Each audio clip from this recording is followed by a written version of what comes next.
All right. I hit the record button. There we go. All right. Thank you, everyone, and welcome to our first conversations with women in Dataviz for 2024. Tonight's virtual event is going to be focused on navigating the Dataviz and analytics space as an independent consultant. So we have well over 100 attendees joining us tonight. So I just want to do a quick overview / some housekeeping. Many of you submitted similar questions, so it may be grouped with other questions. Any questions could be just fielded directly to me if you have anything that's lingering, or you can join, if you're part of our Slack channel, the temp freelancing channel and just continue the conversation there. And feel free to put questions that are addressed to specific people, and we'll get them to them later. I imagine we won't get to those kinds of things during this hour and a half, but we totally will follow up. Yeah, so no worries there. So let's get started with some intros. So welcome, ladies. We're happy to have you here. Could each of you just introduce yourselves by providing your names, how long you've been consulting for, your favorite tool, and a fun fact about you? Definitely. I can start. So hi, I'm Kendra Allenspach. I am an independent consultant based out of San Jose, California.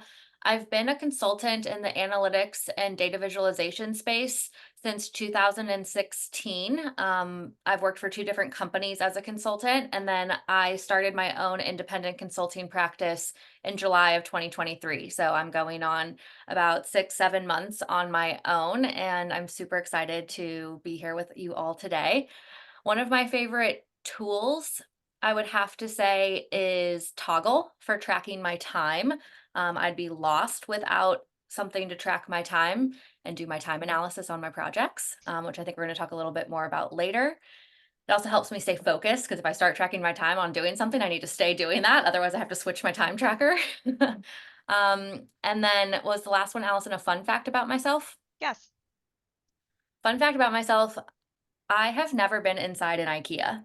Really? And yes, it always surprises people. I own IKEA furniture that has been delivered to my house, but I still have never been inside an IKEA. And I'm very excited to go someday, but I have never been. It's But overwhelming and yeah, underwhelming at the same time. yeah. And it's one of those things where it's like, it's such a good fun fact that I'm like, do I want to go and like ruin my fun fact? I don't know. So we'll see. All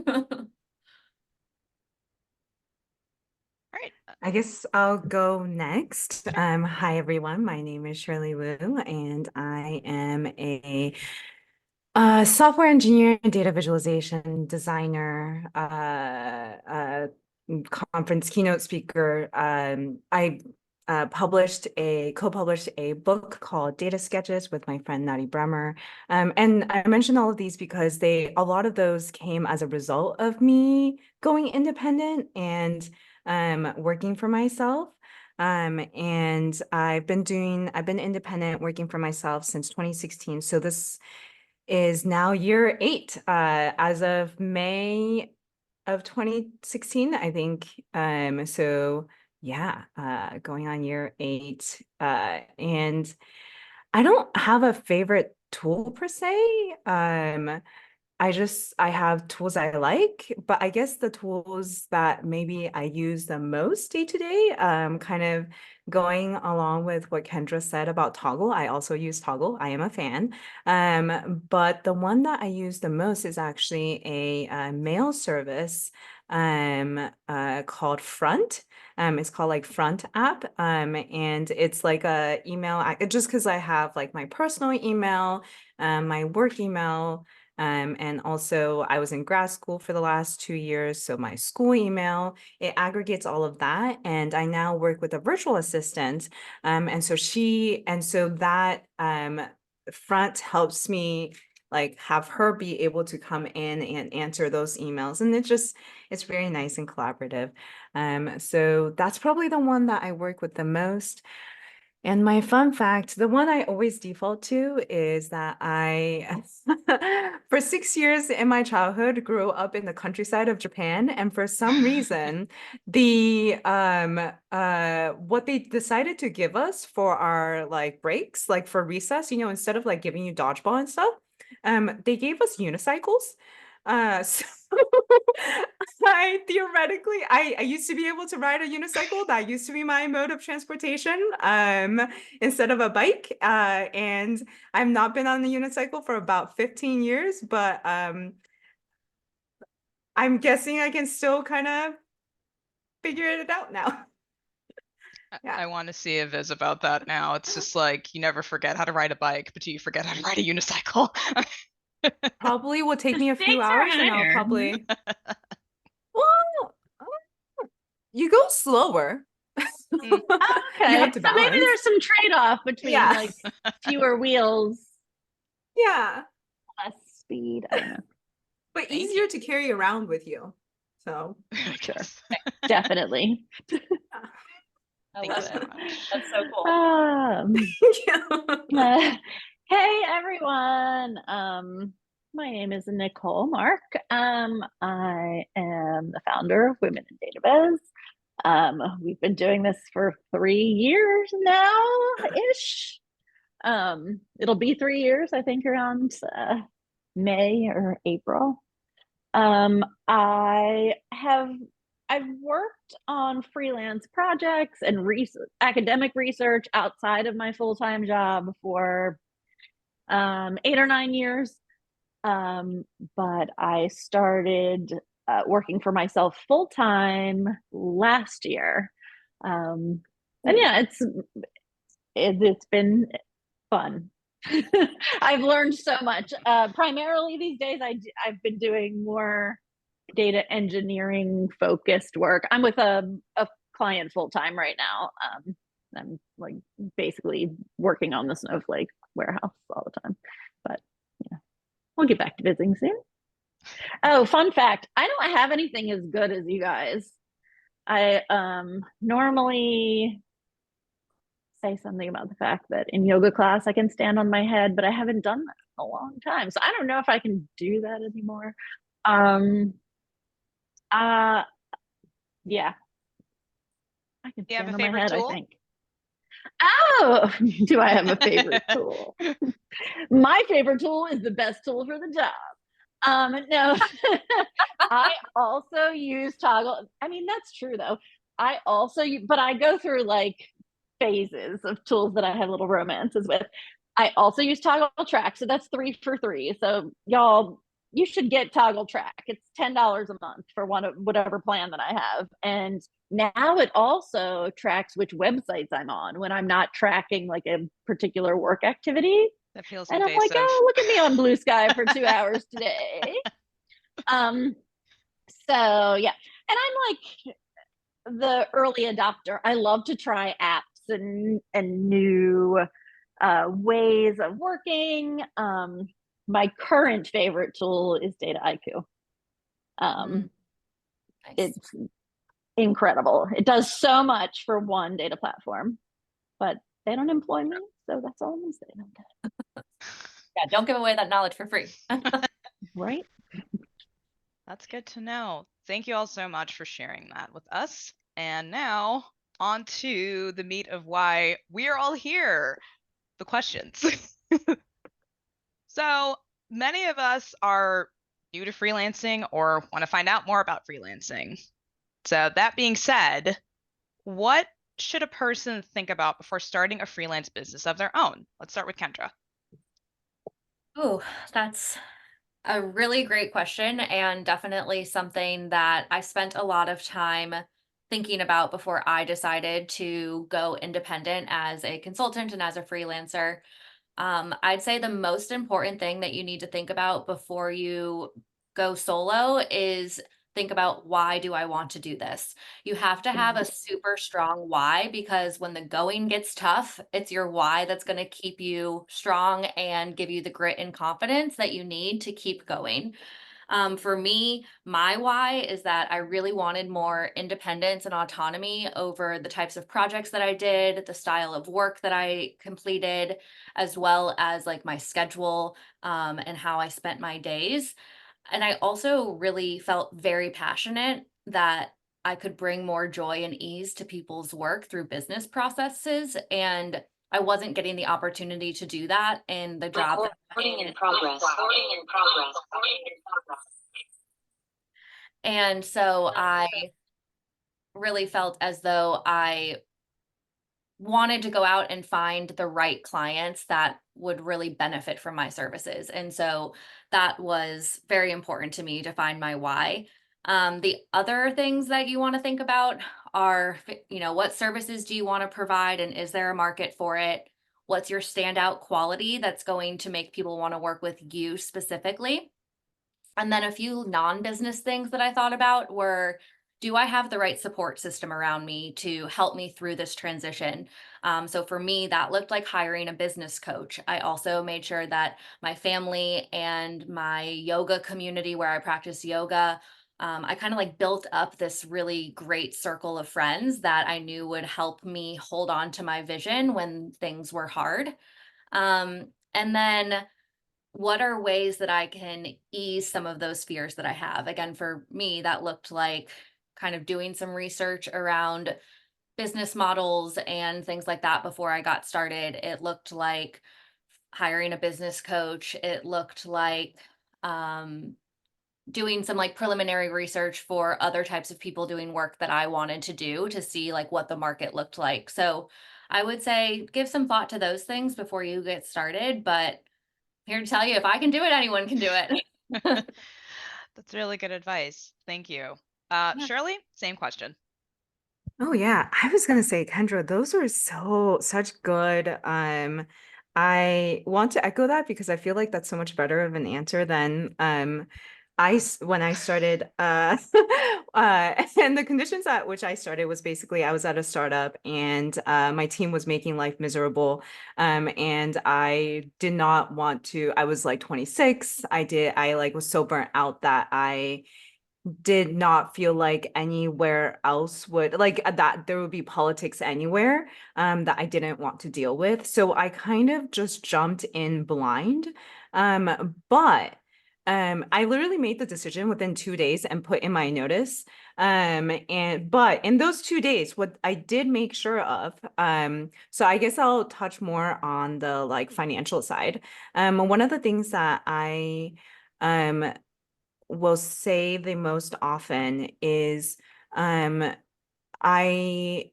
I find it extremely valuable to have at least like 6 months runway financially. I think that's different. That number is different for everyone. Maybe for some people it'd be 3 months, some people it'd be like a year's worth of financial runway. And I know that, and I think that the reason that's important, is because it gave me the, freedom to say no. I think that when we're just starting to, when we're just starting out, I was in a position where I hadn't figured out my why. It was just I had a very similar, like, I want to see what kind of projects are out there. I want to see what kind of, like this was 2016, so and I was working with D3, and so I wanted to see like what kind of problems people were trying to solve with D3, but outside of that I didn't really know like who I wanted to work with or how I would get the clients, and so at first it really was just word of mouth. I had been a part of the Bay Area D3 user group community for I think 3 years by then. So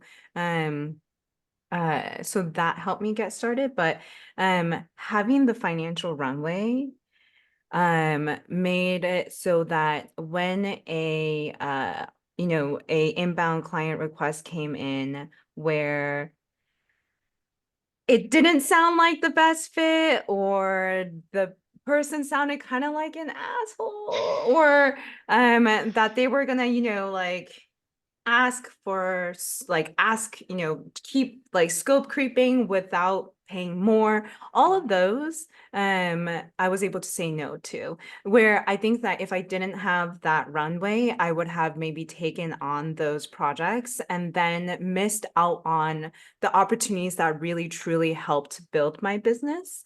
And in being able to say no, I always think of it as in those first 6 months, it really allowed me to make time and make space for the projects that really were a right fit.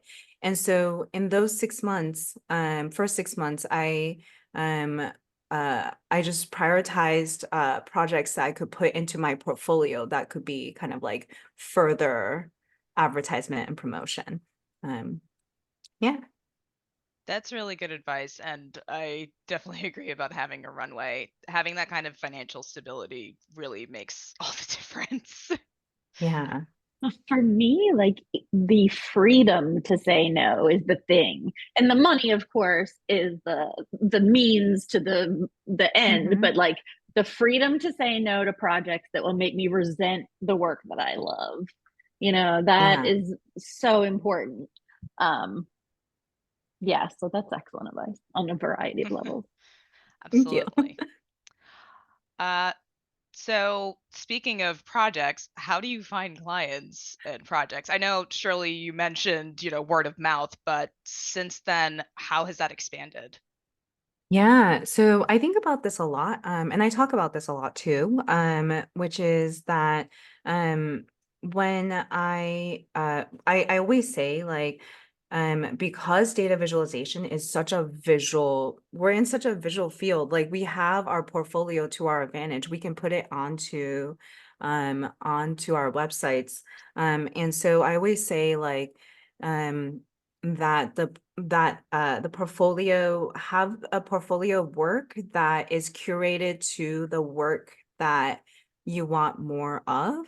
And that's why when in my first 6 months, I was either doing client projects that could become portfolio projects. Like I think someone mentioned in their my Hamilton project. Thank you so much for mentioning that. That was for the pudding. They were one of my first clients. And data sketches also came from a place of wanting to build out my portfolio and wanting an excuse and having a friend be my accountability partner for that.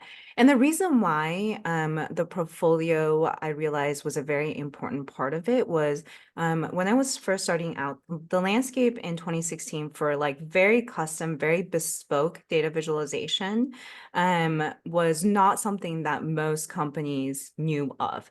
And so I actually had spent the first like month or two cold reaching out to like companies, thinking that maybe I can start a conversation with them. But then realizing that conversations go nowhere if there's no budget. Right? Like, and if they don't have, a lot of times, like, the manager or the VP or whoever would have a budget set aside for design and maybe engineering, but not very specifically data visualization design / code. And so it started to occur to me that I needed to actually, instead of like outreach, that I needed to get like inbound clients. And that's why I started doing all of those like external facing projects, but also that's why I started public speaking more frequently on like at the kind of like international conference level.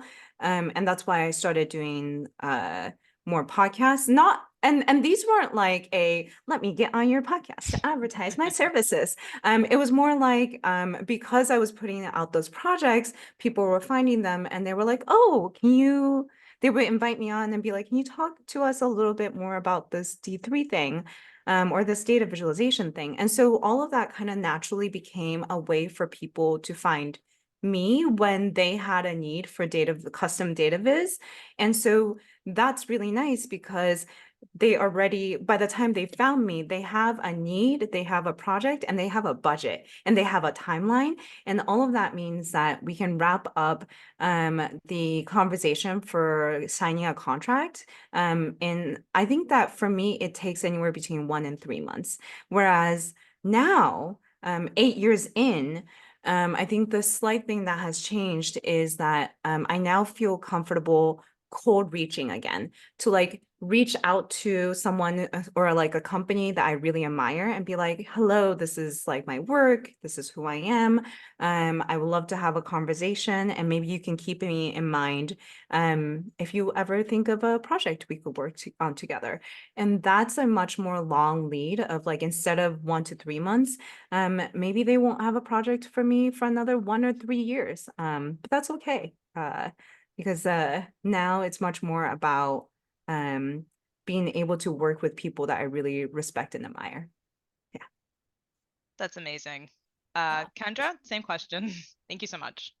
Yeah, Shirley, I love what you said about like clients and how they have a need, a budget, a contract, and a timeline. I think that those are all things that you want your ideal client to have. And for me, I started out a little bit different. Rather than letting inbound things come to me, I had to get the word out there that, hey, I'm out on my own now. Like, I am available for work, and this is the type of work that I'm doing. And so for me, that looked like LinkedIn messaging. I put a lot of emphasis around the launch of my business. Like, when I launched, I made sure I had an Instagram post, I had a LinkedIn post, my website was ready. I like, my launch day was still like the #1 hits on my website day. And so I think, I made sure that I had all of that and that it felt very curated and intentional. And then I also made sure to do a lot of outreach within my network. So I had the benefit of coming from 2 different full-time jobs over the last, 6 or 7 years doing data visualization. So a lot of people in my online network were in the data viz space and in the business process type space. And so I made sure to connect with them through my LinkedIn, publicly through posting on my feed, but I also was individually emailing people. If I had their email addresses, I was emailing them. If I didn't, I was sending them a LinkedIn message that I had, drafted that was like, hi, remember me if we haven't talked in a while. And it was really hard because I was reaching out to some people that I hadn't talked to in several years, but I always made sure to not burn any bridges whenever I left a job. And so that made it easier to go back into these people's inboxes. And I said, hey, would you be open to having a Zoom call with me so that I can tell you more about my business and my services that I'm offering? And to be honest, I had really good response rates. Like, people booked, I had a Calendly set up and people booked time with me, and a lot of people did. And I was genuinely surprised. Some people did say no. Some people didn't respond to my message. Some people responded and declined to meet, but wished me best of luck and said that they would follow along with my journey. And getting that no at first felt really hard and scary. I was like, oh my God, they don't like me. They won't meet with me on Zoom to support my business. But as an independent consultant, you have to get used to hearing no a lot. And so it was just my first lesson in getting used to hearing no. But yeah, that's what I was doing. I was doing one-on-one outreach. And I think that for me, my clients so far have all come from within my network through my LinkedIn posting and my word of mouth networking. One of my favorite stories is that one of my clients that I'm working with right now, they were a group of women that I worked with 5 years ago, and I have not spoken with them since I left that company. And they reached out to me and they were like, hey, can we meet with you? We think we could use your help. And I was like, yeah, for sure. Did so and so refer you? And they said, oh no, we were just in a meeting brainstorming the other day about who could help us with this problem we're having, and your name kept coming up as someone we thought could help us solve this problem. And I was floored because when I was in that full-time job, I wasn't planting those seeds of like, oh, maybe they'll want to work with me one day when I have my own business. Like, that wasn't top of mind. But those seeds I had planted by being a great employee and being a great, coworker and being supportive, like, those seeds had just been on, infertile ground for 5 years. And now they came back to support me in my own business. And so you just never know when you're planting seeds that you're going to be able to harvest one day. So I'd say that keep that in mind, and just network your ass off. Just tell everyone what you're doing. Totally. Networking, I mean, even for myself, is not as a freelancer, but just in general, that's how most of us are getting work now, is Yeah. through networking. Definitely. Now this is an interesting question. If you could go back in time, what advice would you give to your former self prior to freelancing? And I'm going to start with Nicole. This was my least favorite question Oh on that no. list. Just so you, no, actually, it's good. It's good to practice answering the questions that are not the ones that speak to you as much. If I could go back and talk to my former self, I would tell her to shut her mouth slightly more often. I mean, you know me very well. And this is good sometimes, especially as in consulting, it's better than in a full-time role. I'm extremely opinionated. I will tell you exactly what you should do and why you should do it and why I know better than you do. But sometimes there's nothing you can do. And you just have to say, okay, I know that this would work better than what my client wants to do, but I just have to let go of it. And so I would probably, do more in therapy around control issues earlier. Okay. No, in all, honestly, to not be so joking, it really is about that. I read a piece about ambiguity the other day. I shared it on LinkedIn, and some other people were talking with me about it. And I mean, in life, you need to get comfortable with ambiguity, especially in the world that we live in, right? And the bizarre economic times. Apparently, we're doing great, but are we really doing great? I don't know. It's debatable. Right. I mean, some people are doing great. That's what it is. I guess I won't get into how we could have a more equitable world in this particular conversation. So I'll rein it in. Yeah, but get used to ambiguity. That's what you're never going to be able to control so many factors. So learn how to ride the waves. Do yoga like Kendra. I also do yoga, but less than Kendra, I'm pretty sure. Get a dog, go for walks, all that fun stuff. Cool. I appreciate that. Shirley, what is your response to that? Well, I well, after I heard Kendra's first answer about like figuring out the why, that's what I would now go back and ask myself is like, why? Other than the freedom, why? That's probably the first thing. And I think the second thing is like, I feel like I'm talking about money a lot, but when you don't have stable income, it really is. I've spent years thinking about money. 7 years, in fact. And what probably other than the whole have the runway and don't work with assholes. Other than those, I think that the biggest thing I've learned across these 8 years is how much I operated with a scarcity mindset in these 7 years. And what I mean by that is when I first quit, I was like, okay, I don't have steady income right now, so I'm gonna do everything to save money. So I can read, so I'm gonna read my contracts. I can write, so I'm gonna respond to every email.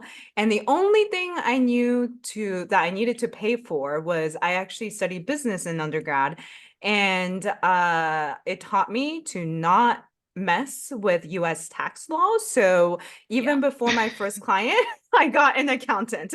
So I've had my accountant for the last 8 years. She is amazing. But other than that, I would do everything myself. And what I over the years started to realize was that me trying to save everything was actually leading to me making less in a year because I would be so slow at writing responding to my clients, or responding to potential clients, or responding to non-potential clients, or responding to anybody that comes into my email. And I can read, but I certainly do not read contracts quick. And so sometimes I would be spending half my week on these like administrative logistical things, which, because we charge by time, and later on I want to talk about like charging by time versus charging by value. But because a lot of us, I charge by time still, that meant that I was more like I was making less, which is like the biggest irony. And so in the last few years, and also because everything is reported as profit, I get taxed more also. So I just lose all money.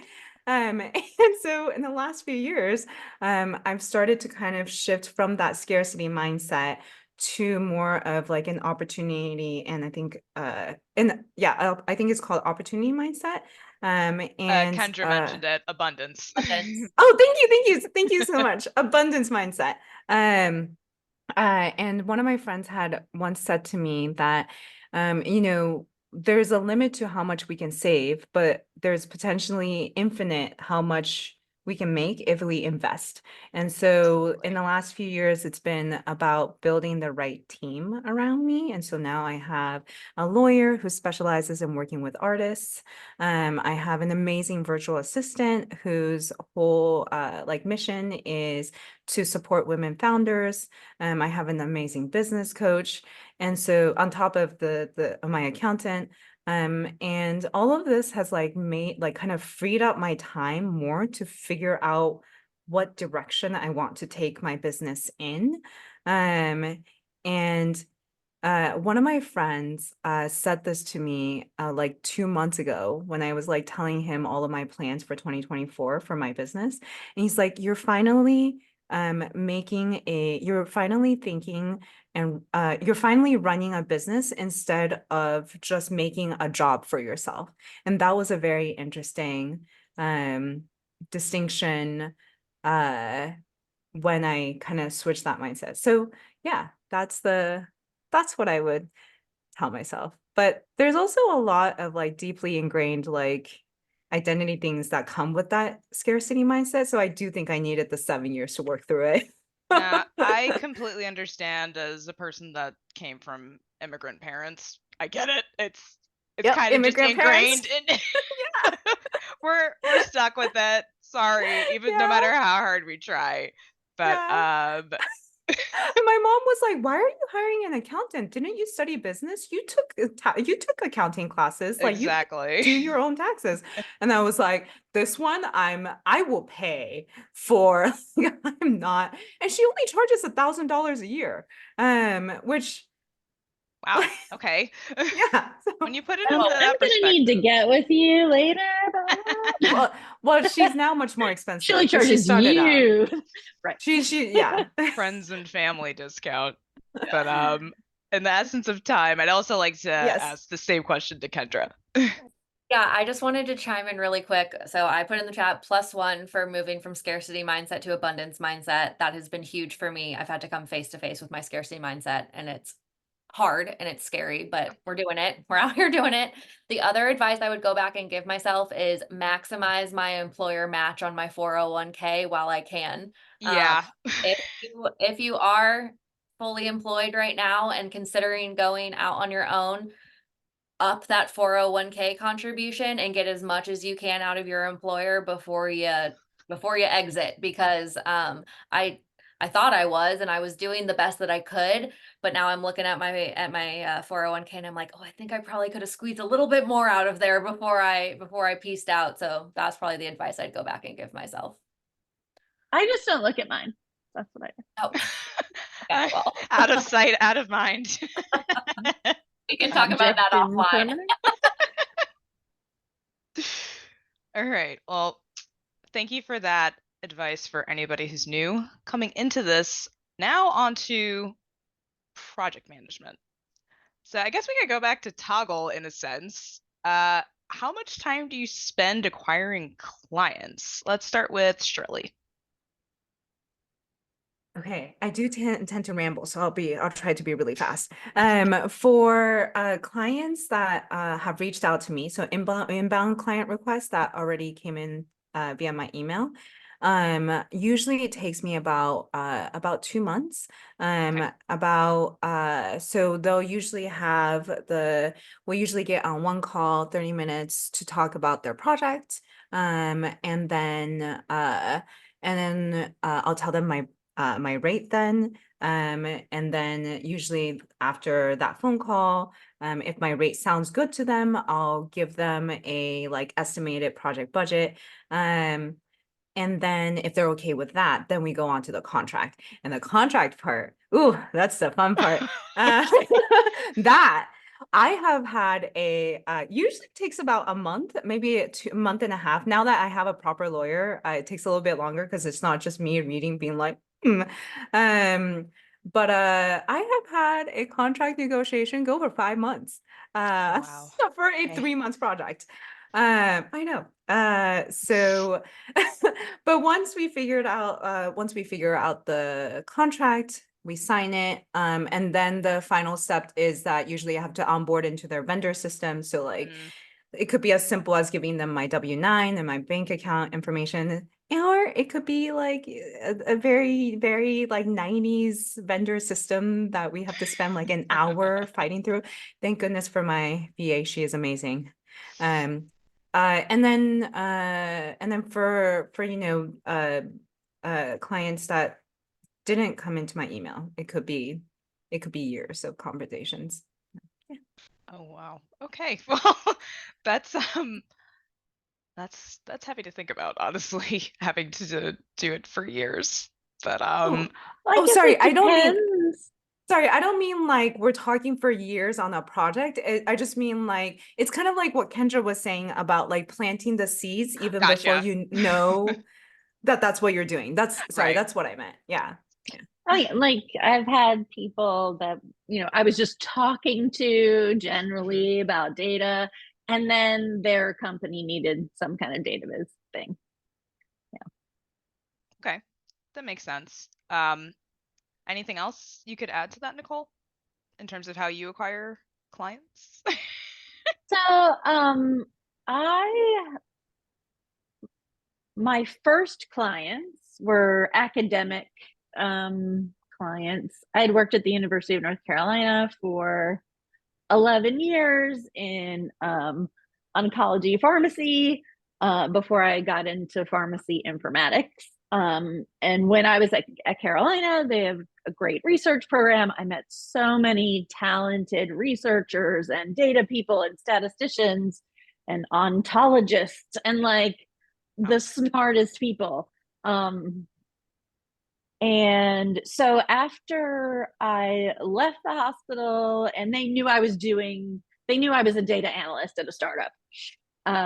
A couple of different people at various times approached me about little projects like survey data for their research or whatever. But I took all of those partly because they were people I knew and was friendly with and had worked with.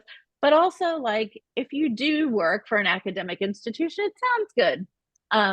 Like I think it's 3 or 4 published papers. There's only one I really wrote a lot of, the COVID-19 one, but the others I made minor contributions, but it looks nice on your resume. Yeah. So yeah, my background in healthcare was the impetus to me starting to do more independent work. And actually, the project I did with Idaho State University on COVID-19 testing and community pharmacies was the project that was like, oh, I could really do this. Like, I mean, the money wrangling part aside, no, but like work-wise, like I could totally do this. And yeah, but it took me a couple of years still working at a couple more startups. I kind of have that like addiction to the adrenaline of or I used to. I think I'm kind of over it now. Yeah, so and then I've gotten 2 amazing clients via the Tableau hire me button. Like, so shout out to the Tableau Public hire me button. One of them was one of my highest paying clients ever, who I will work with again. I say that because when I tell people they should, put some more work on their Tableau Public site, if Tableau is their tool, like that's why, like, because and I don't make a lot of business dashboards for Tableau Public, and the clients that I have gotten that way, I'll ask them what about my work was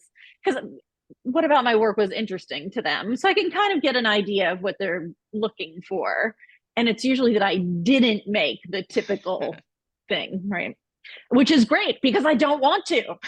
And that kind of is what Shirley was saying before. Like, she was able to say no to projects that didn't interest her or weren't a good fit for her. So and it all leads back to make sure you have enough money, which I totally did not do, by the way.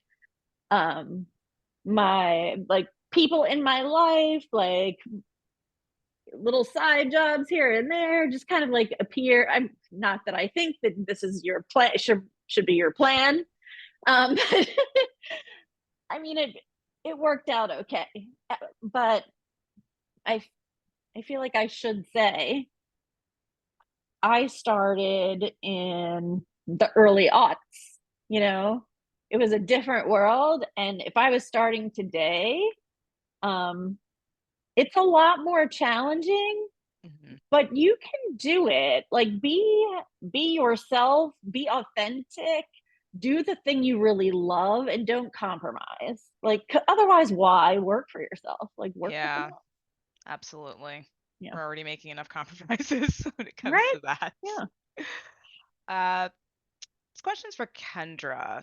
Piggybacking off of what Shirley had mentioned before in terms of the contract process, what does the contract process look like for you with a brand new client? So the contract process for me is pretty similar to what Shirley described before. For me, I have a client come in and we do an informational call where I try to gather, what kind of services they're looking for, because I offer business consulting specifically around business process management, but business process management can look like a lot of different things. It could be your analytics processes, it could be your operational processes, it could be your customer relationship processes. So I really need to understand from them, like, what's the root cause of the problem. And we're not going to get to all of that in the first informational call, but I'm trying to suss out from them, like, am I a good fit for the services that they're going to need? And do we have a good vibe? Like, is this a person that I would want to work for? This has been touched on a few times. Like, we don't work with assholes. That's why I, have chosen to be on my own, is because I wanted to have more control over who I got to work with. I didn't want to have to take every project that came across my desk. And so we do that. And then I also will put together a proposal for them, and I made a proposal template in Canva, so it looks very professional. I put together my estimate.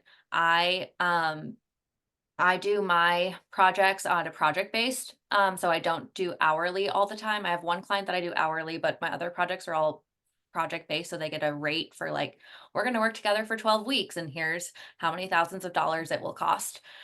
Then they will come back usually with questions, because a lot of times they'll have a little sticker shock, like, oh, it's going to cost me that much to get a dashboard or a spreadsheet or a project management tool. And I'm like, yeah, that's how much it cost. And so we have to go through that a little bit. And then, once they agree to the proposal, then we also move to contract negotiation. I do not have a lawyer on deck yet. I do all my own because I'm still very new to this. I'm under a year, so I do my own contract negotiation. However, I have clients that have lawyers, so I will send them my contract and they will send it to their lawyer for review, get it redlined, and send it back to me. So I basically just got free legal consulting on my contract that then I can reuse on my next client. So pro tip there, let your clients' legal teams review your contracts for you. And then once we sign our contract, then they're getting an invoice from QuickBooks with their first payment and their net, they're getting 30-day terms, 15-day terms, whatever's in the contract, and we're getting ready to start our project. So I would say all in all, Shirley's timeline of about 2 months is pretty accurate. It's about a month. It could be like a month to 6 weeks for like some of that scoping and estimating and giving them the proposal and the back and forth on that regard. Normally, once I get to the contract point, that can happen in about a 2-week time frame. Okay, it's really good information. Well, after the project's like the ink's been signed and all that, how do you manage to accurately estimate the time that it takes to put a project together and, you know, from start to finish? Let's start with Shirley.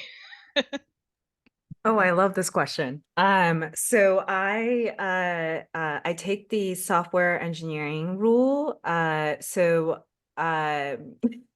Where because as software engineers, at least back in full time, we get project managers asking us to estimate every single one of our tasks. And so what we do is we take what we think how long we think it's going to take, and we multiply it by either 2 if we're very confident, or by pi if we're not at all confident. And that's how I estimate all of my projects. And then after multiplying my estimate by pi, I add in another week or 2 of buffer. And usually it turns out to be a very good estimate, because even if I know how long my tasks will take, there's, times when I have to wait for my clients to get back to me with the data, or for my clients to get back to me with their feedback on the design. And so all of that kind of starts to eat into the buffer. And I actually, to Kendra's point, I'll get into all the evolutions of how I charge my clients. I'll get into that later. Okay, appreciate that. Same question, Kendra. Yeah, so I was really fortunate that I came from a consulting background where I had to estimate projects for my companies that I worked for as well. So I had some practice. And I would say for those of you just starting out, like, it's going to take time and practice to get it right. I would say pay attention if you're building out things for your portfolio, pay attention to how long it takes you. Use Toggle and track how many hours you're actually working on building those dashboards, because then you can have samples for your client. And when they say, I like that dashboard you built, you can say, that one took me 16 hours. And they're probably going to be surprised it took you that long, right? But that gives them an idea of like, here's a dashboard that I built in 8 hours versus here's a dashboard that I built in 40 hours. And it can give them an idea of like the range that you can work within and how much better your output could be if you have more time. I also, because I use Toggle, I do analyze, and I'm a data analyst, I analyze my own time. So after a project's over, if I thought, if I estimated it, the client may not know my estimate for my hours because I'm doing project-based work. So I know in my head, my goal, if I want to make my target hourly rate for this project, is I need to get it done in less than 100 hours. And so then I will go back at the end of the project, look at my Toggle report, and my last project, I got it done in like 90 hours. And so I was under my target. And so that was really great. That meant I estimated that project really well. And so I use that information. Then I also do in my Toggle, I track and make notes of like what specific phases of the project I'm on, because my clients all get a project work plan that says, here's like the process we're going to go through together. So I break it out into phases and see how long each phase takes, because again, data analyst, can't help but analyze myself. And so anyways, you just are going to learn over time, but keep track of your own data and use it to your advantage. That's really smart. I think after the end of this, we're all going to end up just going on to Toggle. So Yeah. they just got a bunch of free advertising. Yeah. Dear Toggle, women in time we Dataviz need something. Exactly. I was saying next time we should make sure that they sponsor our call. So just bringing it back, I guess this is also a part of the project management, but of course the money and legal side. Do you have a boilerplate statement of work with standard offerings, or is it project dependent? We'll start with Nicole.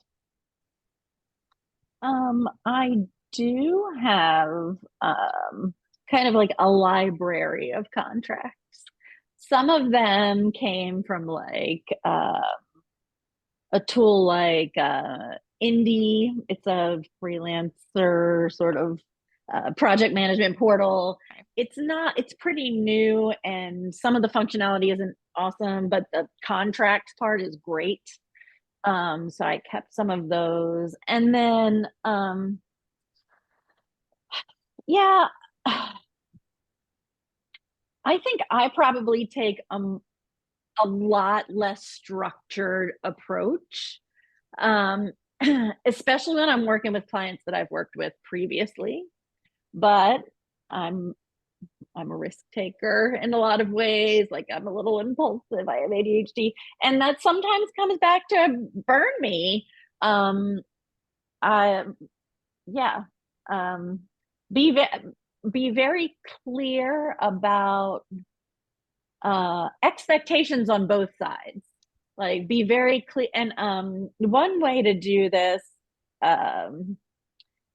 Ali Torben has a template for her creative brief on her website. I think you can just search for like creative brief or something. And she has a couple of podcast episodes too that are focused on freelancing. So look those up. I'll put some links in Slack. Now, why was I bringing that? It was an AirPod. It's okay. Oh, I was bringing that up for a reason, but I think I forgot. Okay. So That's all good. Appreciate it. It's back to Shirley with the same question. Oh yeah. So I for the longest time did not have my own contract. I went with the client's contract, mostly out of laziness, just because apparently past self would rather read like dozens of other people's contracts rather than just go and find the right one for myself. But I now I now have now that I'm working with a lawyer, he has helped me draft up a contract, two different types of contracts actually. One that is for like project / implementation, and then another that's like more of an hourly consulting. Just because those serve very different needs. And then I've learned a lot from like what he pays attention to. He pays so much attention to copyright and IP. And he pays a lot of attention to like timelines, how payment is, like what the payment terms are. In a way that I never really paid attention to, other than making sure that they will pay me, and how quickly they will pay me. So yeah, I'm glad to have those. But sometimes even when I do have my own contract, that the client is like, no, we would like to use ours, and then I have to ask my lawyer to review theirs anyways. And he has caught so many like Some red contracts from flags. Oh, there's one. Oh, do I have stories? There's one where we sent my contract over, and then it came back with almost everything protecting me stricken out, including my rate and how I would get paid. So I'm guessing you didn't go with that person or company, Um, huh? And then my lawyer went back, and so I did actually go work with them because it's a big company, and there's a legal team, and then there's a team that I'm going to work with, and the legal team is like, but that's we negotiated those things back in. Yeah. Well, sometimes that's how you I gotta mean, do it. negotiations can be with academic contracts, there's not much negotiation. It's like, here is what this pays because we already had this approved. But they do have a budget, so that's good, right? But then, yeah, with more, the larger my client is, probably the more I need to more I concern myself with the contract. And I've worked with a lot of smaller clients recently. And they're a little bit easier to work with. Usually they'll be okay with me using a contract that I made up. Maybe they have a few changes that they want to make. All right, I just have a sidebar. There's Yeah, go one of for my it. favorite clients is a VP at NBC, and he doesn't even bother with contracts. He just signs my SOW, and that's it. He's like, I trust you. I Thanks. like him. And so this is why, like, a lot of times big companies do have really, like, 10-page contracts, but then there's also There's like all, yep. there's also like Yeah, huge so it's companies are just chill. it's very situational, it sounds Yeah. like. Yeah. It could be anything, really. Let's see. This next one, I think this is a good one for both Kendra and Shirley, is what kind of business structure do you use, whether that's an LLC or sole proprietorship? Why and how do you set it up? Oh yeah, that's a biggie. Especially since yours is so recent. Yeah, yeah. I'd be happy. Shirley, do you want me to start or do you want to start? Okay. So the first thing that I want to say about this question is that if you ask 10 different people this same question, you're going to get 10 different answers, even though there's really only like 3 types of business that you could have. Like, I don't know how I do not know how it's possible, but every time I talk to somebody, I get a different recommendation of how I should set up my business. And it's probably one of the most frustrating things that I experienced in my journey to entrepreneurship. However, I can tell you what I ended up doing and some of my advice. So I am actually a dual business owner. I made sure to have 2 lines of income when I went out on my own. And so my second source of income is I am a pet sitter. So I have a pet sitting business that's an LLC. And then I have my consulting business, which I structured as an S Corp. Now, S Corp is not actually a type of business. It is a tax filing status. So my S Corp is also an LLC, but it's an LLC with a tax filing status of S Corp. I won't bore you with all of those details. These are all things that I did not know 6 months ago, by the way. Like, I have had to learn all of this as I started my business. That tax filing status thing, though, is worth flagging because that is not something I knew about until I filed my own taxes one year Yes. and learned. So Yeah, that's an important point. It's very important to understand. Like, it's not like, am I an LLC or an S Corp? It's, am I an LLC or a sole proprietorship or a corporation Mhm. And then what is my tax filing status? Right. Right. So if you're an LLC, like I'm an LLC, but there are multiple tax filing statuses that I could have. And essentially, from what my accountant said, the process is you have to ask the IRS for the one you want. Oh no. I mean, he simplified it. He's like, well, what you do? He was like, if you're not proactive about it, they just assign one to you, which is not as favorable to you as the one that you might request or Right. ask for. I will say that, like they say, the 2 inevitabilities of life are death and taxes. So you are going to end up paying taxes. Like, I literally had a conversation with my therapist today and was like, I'm just going to have to pay taxes. And she was like, yes, that is exactly how life works.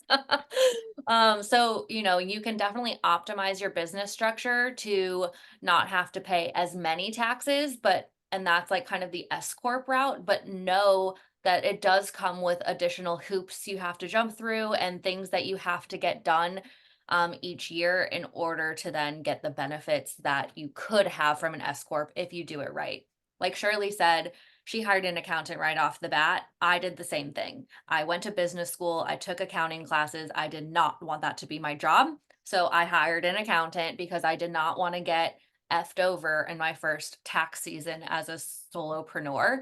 And so he helped me and gave me the advice of how to set up my business, and then is helping me through my taxes. I will say that the S Corp has a lot of like I said, there's a lot of extra things you have to go through. You have to pay yourself a salary. And that has been very confusing for me because I'm not making enough money to pay what I think is a good salary. So I'm going to be real honest. I still don't fully understand how that works. I read a blog post about it the other day. I think I kind of get it, but still not sure. So, and I think that if I would go back and do it again, I might have just in my first year stuck with just be a straight LLC, pass it through to my personal income tax statement as a single member LLC, and just kept it simple until I was making enough money for the S Corp to really have the extra value that it can offer. And for me, like my goal is to make 6 figures. So I think that's why he had me. He's like, oh, you're going to be making 6 figures? Then yes, let's go S Corp. But like, I'm not making 6 figures yet. And so the S Corp is like it's a little too supercharged, I think, for where I'm starting out. So I would say to those of you starting, go with an LLC. You could go with sole proprietorship. The only risk there is that everything's tied to your personal finances. So if something goes wrong, and if you were to get sued by a client, then your personal assets and ass are on the line, which is why you want to go with a business That's entity. why the limited liability corporation Right. is so Exactly. great. Oh yeah, good. That's a good call out, Nicole. That's what LLC stands for, limited liability. So I'm trying to think if there's anything else I can say about that. So yeah, I have an LLC and an S Corp. I'm still scared about tax season. I would say the other thing is that regardless of what type of business structure you go with, plan on setting aside 30% of your revenue to go towards your taxes. So when you're making your money, take 30%, put it in a separate bank account. That goes away. It's going to be saved for taxes. Hopefully you don't need that much, but you want to have it ready in case you do. In worst case scenario, you get to take some of it back. But that's Or really worst case scenario is you're Nicole. Sorry, I meant best case scenario. You're Nicole and you didn't do that. But live and learn. Yeah. Nicole did that one time and now she won't do it again. Yeah. One thing I seriously did want to add to the LLC conversation before, because it's so riveting, is in the United States, every state has particularities about their here we have the Florida Department of Business and Professional Regulation, and in your state you have something like that, I'm sure. So just make sure you familiarize yourself with any state specific thing. That's a good I disclaimer. was actually gonna say exactly the same thing.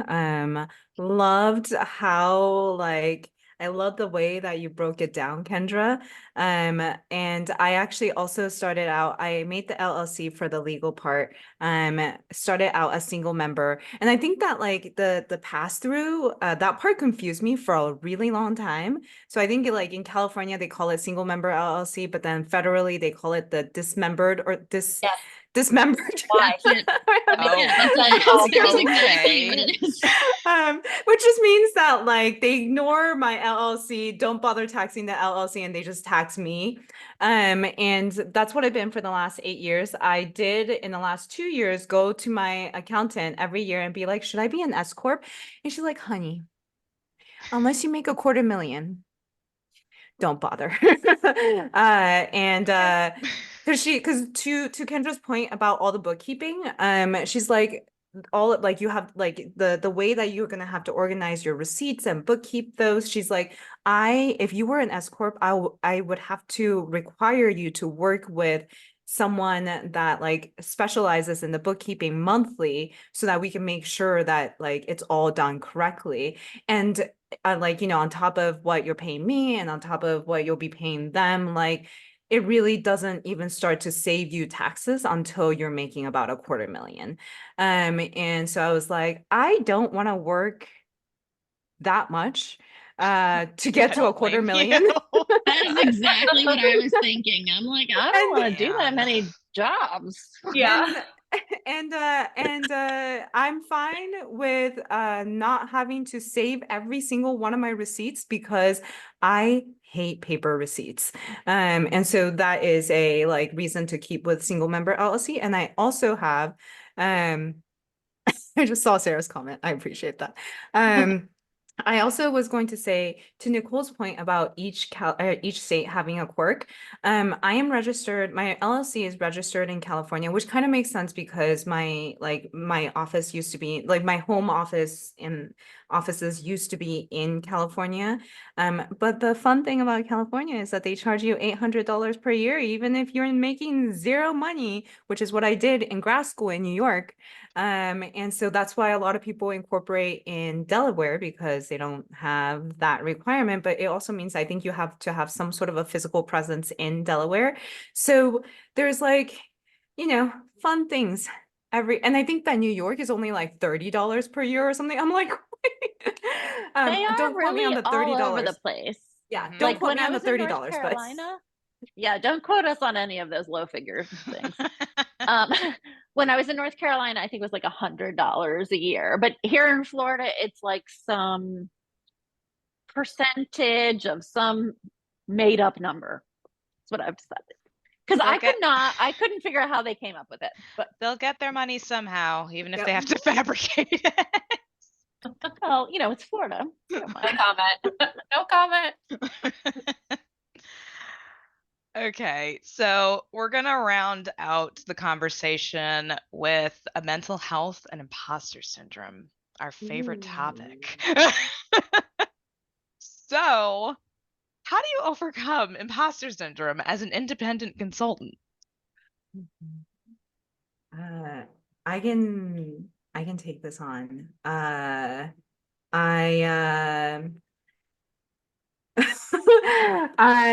So I went through 2 waves of imposter syndrome in my career. The first wave when I first started my software engineering job, because my degree was in business and I only had a minor in CS, and this was back before all of the coding boot camps. So I thought that I was particularly unqualified for my job. It turns out I was not.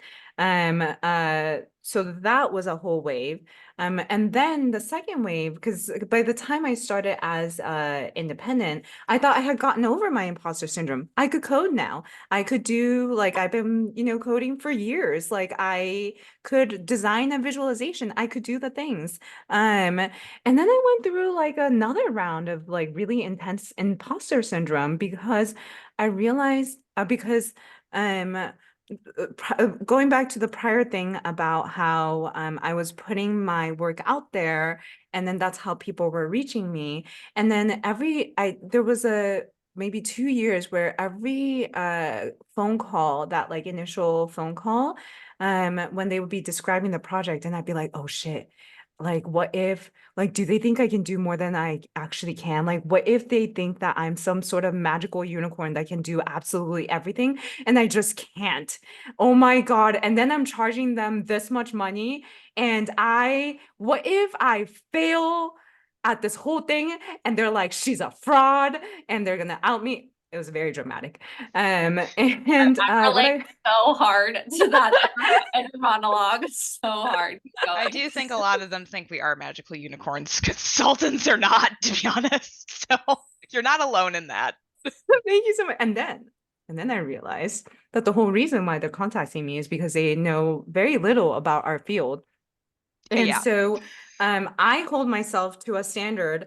And when I don't deliver on that standard, I think that I failed. But even if I deliver here, their expectations were like 0. And so I've done like the like very positive. So most of the times they're almost all of the clients I've ever had, I don't know, I hope, have never told me that I was shit in any sort of nice ways or not nice ways. No backhanded compliments. And they've been usually pretty impressed. And that's what brought my confidence back up that I was doing something right. And I actually do want to talk a little bit about how to charge. I don't know if we'll have time for that, but just asking you, Allison. Yeah, go ahead. I mean, this I is would definitely love something that. I've thought people about. really want to talk about that. And I'm always curious about what other people do, but it was definitely a question that came up quite a bit. So I say go for it. Yeah, I don't know, Nicole, Kendra, if you want to add more to the imposter syndrome. I do not really. Other than like what you're saying, Shirley. Like, I feel it so hard. Like, I realized one day that I was the expert, not them. You know, like I was one day in one job, I was like, oh damn, I know the thing and they don't know the thing. That's why they So came to now I'm you. like, now I literally will tell them, I'm the expert in this area. You have your area of expertise. Yeah. Yeah. Yeah, I'll add to the imposter syndrome. And I honestly think talking about what we charge kind of relates to imposter syndrome because Absolutely. really, like you were saying, that inner monologue Mhm. of like, am I worth my value? Like having to Mhm. put a dollar sign to your own worth is really effing scary. Like for some reason, doing it as an independent person is very different than doing it like negotiating a salary. For me, they felt like two very distinct ways of like putting dollars to my value, to my worth. And like that was where a lot of imposter syndrome came up for me. Like, Shirley, I'm not, like literally what you said. I'm like, were you in my brain? Because that's exactly what I thought when I like booked my first client. I was like, he's going to find out I'm a fraud. Like like, he's going to find out that I like can't do it, even though I could do it. It was just it's a total mind fuck. Like I don't know how else to describe it. It is. And probably, and like, honestly, like, people ask about this all the time, both on Slack and like when I talk to people, like, you are not crazy. It is real. It is real. So real, and you are not alone. And I will say, for me, as I mentioned before, having a support system around me to reach out to when I was feeling stuck was instrumental in my success. Like my business coach, therapist, sister, best friend, like they were all there for me when I would call them and be like, what have I done? Like, I don't know if I can do this, you know? And so that was huge. I also want to recommend a book by a woman named Tara Moore. The book is called Playing Big, and this book was gifted to me by my manager at my last job 4 years ago. And I started reading it and I got to the second chapter and was like, this doesn't apply to me. And I put it on my shelf. And this summer I picked it up again and I read it like a chapter every week as I was going through my entrepreneurship journey. And let me tell you, every single chapter hit right on the money exactly when I needed to hear that message. And that book has inspired me and pushed me. And like, I can't recommend it enough. It's called Playing Big by Tara Moore. And it really helped me as a female entrepreneur. She helps you get familiar with your inner critic. That's the one who's telling you all these imposter syndrome thoughts. Then she helps you find your inner mentor, who's the person that is going to tell you the counter argument to all of those inner critic thoughts. And that's who you want to listen to. And that was just a total game changer for me. And And then Allison even put the link in the chat, y'all. thanks, girl. Yeah. It's so great. If you want to talk to me more about it, like please reach out to me. I'm obsessed. I've gotten my friends to read it. And I think especially for entrepreneurs, like it's just so spot on. And then my yoga and meditation practice, I wouldn't be as confident or chill as I am without it.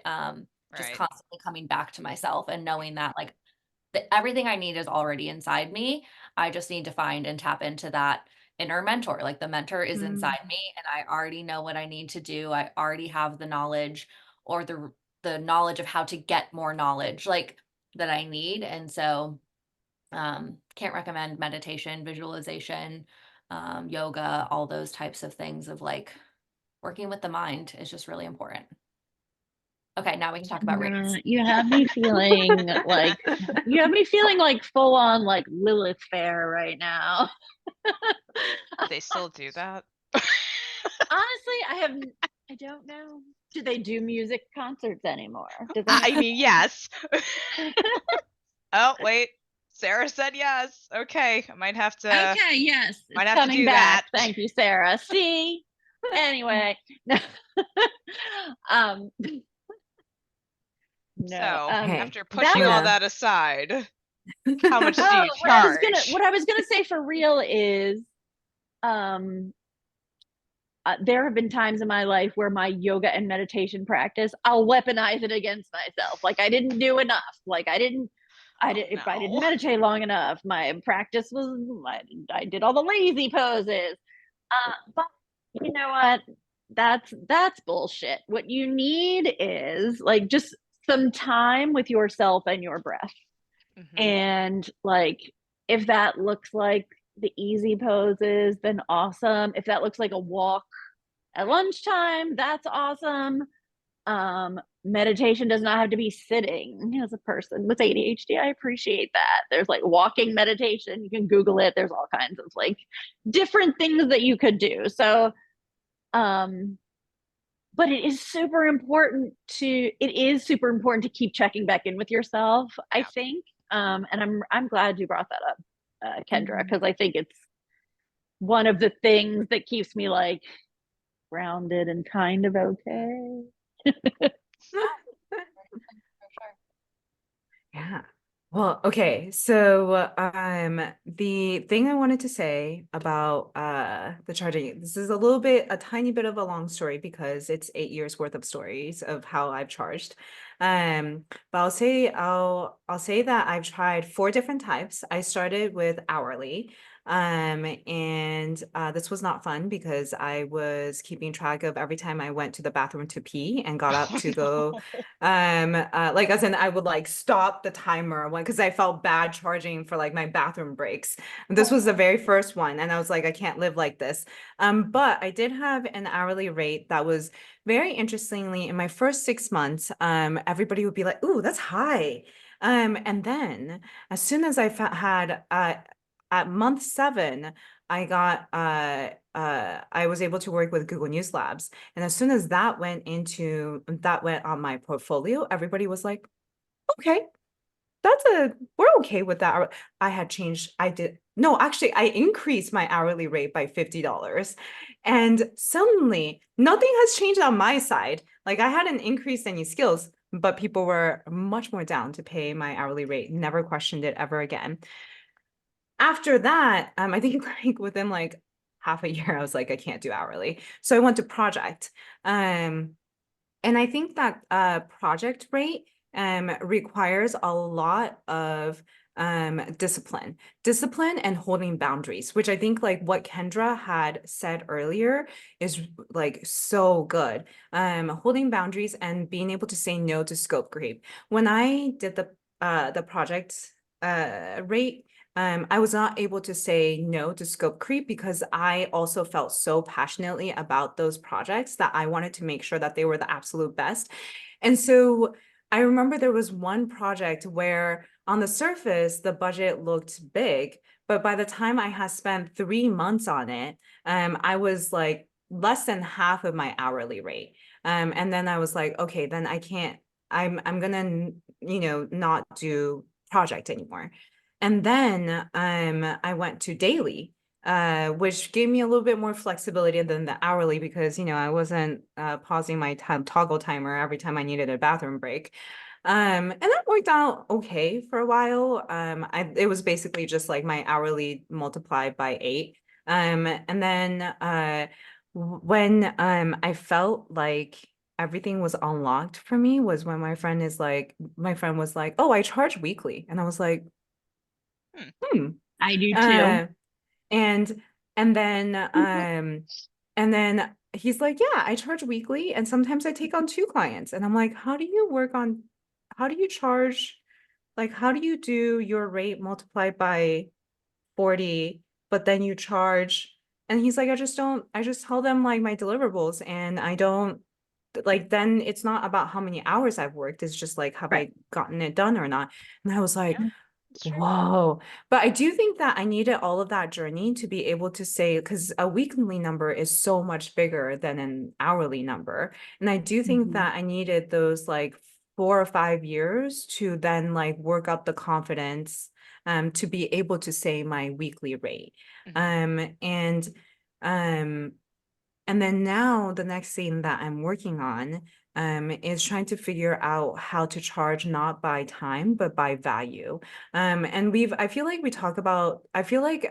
there's a lot of literature written around it in like the design field, like all those brand agencies that charge millions for like a logo redesign or something. I don't understand how they calculate value in those, but I do think that for us, it's a little bit different. Actually, I think that for both Nicole and Kendra, I feel like it might, I feel like you're much closer to because you're so much closer to the business side, and maybe you're able to calculate the value of like what you're doing much easier. But for me, it's always been like either I'm working with newsrooms or I'm working with a business internally, but then it's pretty far from their kind of like, where it's just such a like far process from where they actually see their revenue.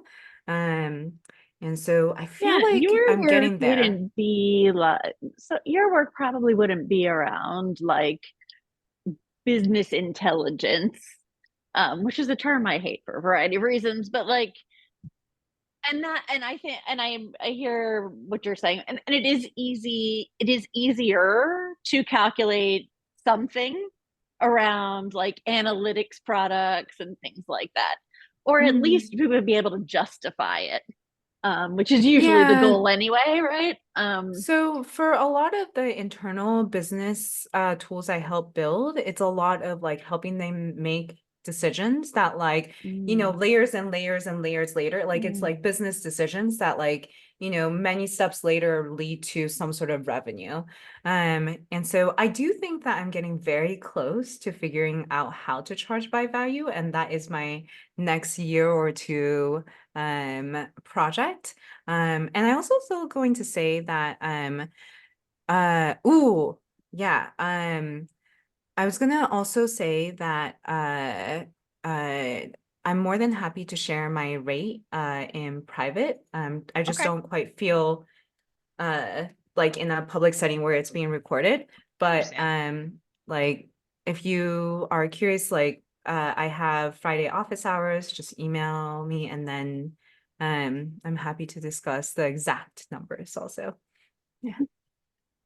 That's great. Appreciate that. Thank you. I love what you, so I think what you were kind of saying is you have to come to know yourself, and both from like a work management perspective and just like you have to be know yourself, like I'm being honest with myself about this. At least that's the thing that I have to remember sometimes. I'm like, am I aspirationally like answering this question?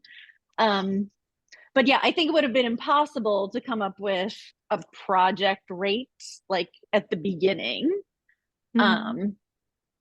And like you, I went to a project rate for a while, but then I found out I was making like $35 an hour or something. I was like, this is unsustainable. I can't do this. And so now I'm kind of like, it depends on the client. Like what I'm doing now is data engineering 40 hours a week. So I am charging them X number a week and they pay me every week, and that's great. But then I have a client I'm doing something kind of creative for, and it's been kind of an ongoing windy process. So I charge them hourly, but yeah, depends. I just noticed we're coming up to time. I I'm actually mean, just messaging right now to say, Shirley, could you also share your contact information? If you're on the Women in Dataviz Slack channel, Nicole is usually very accessible, so you could reach out to her there. yeah, I'll be happy to facilitate any connections that need to happen after. So don't stress. We're easy to find. Yeah, I would say I put my contact information in the chat. My website is just my first name, last name.com. And my email's Kendra@KendraAllenspach.com. You can also find me on LinkedIn. I try not to talk about, like, I try not to do business communications on Instagram, but I am on Instagram. So if you want to like follow me, you can. But if you want to talk business, then let's get like on a Zoom or talk in email. And that would be good. Yeah. And Great. you can find me on Slack or track me down if you need me. We did have one question. I'm just trying to dig for it. It had to do with data storytelling. Here we go. So how do you handle dashboard data storytelling? Do you do a live presentation of the dashboard with the client, or do you send a write-up or another approach? I would say this question is slightly out of scope, but well, we can answer That's it. fair. Oh, creep. It is so just to That's a the good point of scope creep, like that's a place where data storytelling is a very nebulous kind of thing, right? And how a business person might think of data storytelling from their like various like webinars that they went to and they heard those two words versus like how you as a communicator of and with data might think about data storytelling. And then there's like all of these other, you know, various interpretations of what data storytelling is. I would suggest getting with your client and asking them not for what metrics do you want or what this or that do you want. I ask them, what is the business question that you're trying to answer? And there's an amazing locally optimistic post that I'll put on our Slack. It's called The Dark Art of Requirements Gathering. I need to read and that. I need to read that too. Yeah, Shirley alluded to this earlier, but software developers do this so much better than data teams. Data teams, we answer ad hoc requests. Someone sends a Slack message. Yes, I'll make a dashboard right now. Why not? Like we do crazy shit that the software teams would be like, put in a ticket and I'll talk to you in 2 weeks. Yeah. Anyway. Yeah, that's easier said than done. No. As an Oh, analyst, totally. Especially when you like them. And yeah. also, like Shirley, you were talking about like being really invested in a project. And I would work Mhm. more hours than I told them I would work because I loved working on it. Mhm. Yeah. Oh, But I guess one last I don't know, tip advice is I made the most amount of money when I stopped giving. I'm allowed to curse, right? We've already yeah, done some I've been, yeah. I encourage it. When I stopped giving a fuck. Yeah. And what I mean by that is I think that in my first few years, I really reeked of desperation of like, first it was like, I just wanted the project for the money. Then I wanted the projects that like felt like a good fit and like maybe would boost my portfolio. And then in 2020, I all of my clients went away because of budget freezes. Like the 4 clients I was talking to or something. And I went like 7 months without income. I think I made like 40K that year. And that was when I learned that I can survive on very little. And in 2021, I stopped caring about like if a potential client was like, sorry, we don't have the budget, then I'd be like we just can't afford you. And I'd be like, well, thank you so much for your time. Let me know when you do. Like even for like the projects where like, you know, there's always the projects you already say no to, but like the projects, even for the projects I was super excited to work with them on, I was like, well, it was great talking to you. We don't need to keep talking. And that was when I made the most amount of money. So I wanted to Honestly, add that though, one. sometimes that'll bring them back. Like the client I'm working with now, I originally told him a number and he was like, oh, no. I'm like, oh, well, you know, it's no worries. Like in the future, maybe I will cross that. Blah, blah, blah. And like 2 days later, he's like, okay, I can make it work. So yeah. Well, they can find the money. They can find the money. If they Yeah. really want to work with you, they will find the money. Yeah. Never like, of course, like there's an organization here in Tampa that provides a lot of homeless services. So I volunteered my time to them, but I did that intentionally. You know, I wanted to help them, like not that, you know, yeah. So know your worth. Well, thank you so much for this conversation. This is so great. Learned so much. Yeah. I did too. This So is fun. wonderful. Thank you Yeah. so much for having me. Awesome. Thank Thank you. Absolutely. We'll do another one probably next quarter, but yeah. Thanks everybody for being here, for the wonderful response. It was fun. Yeah, this has been a great Yeah. turnout. Yeah. And stay tuned for the recording. Yep. We'll see you on Slack or wherever else. Awesome. good Bye, night, guys. everybody. Thank you. Bye, everybody.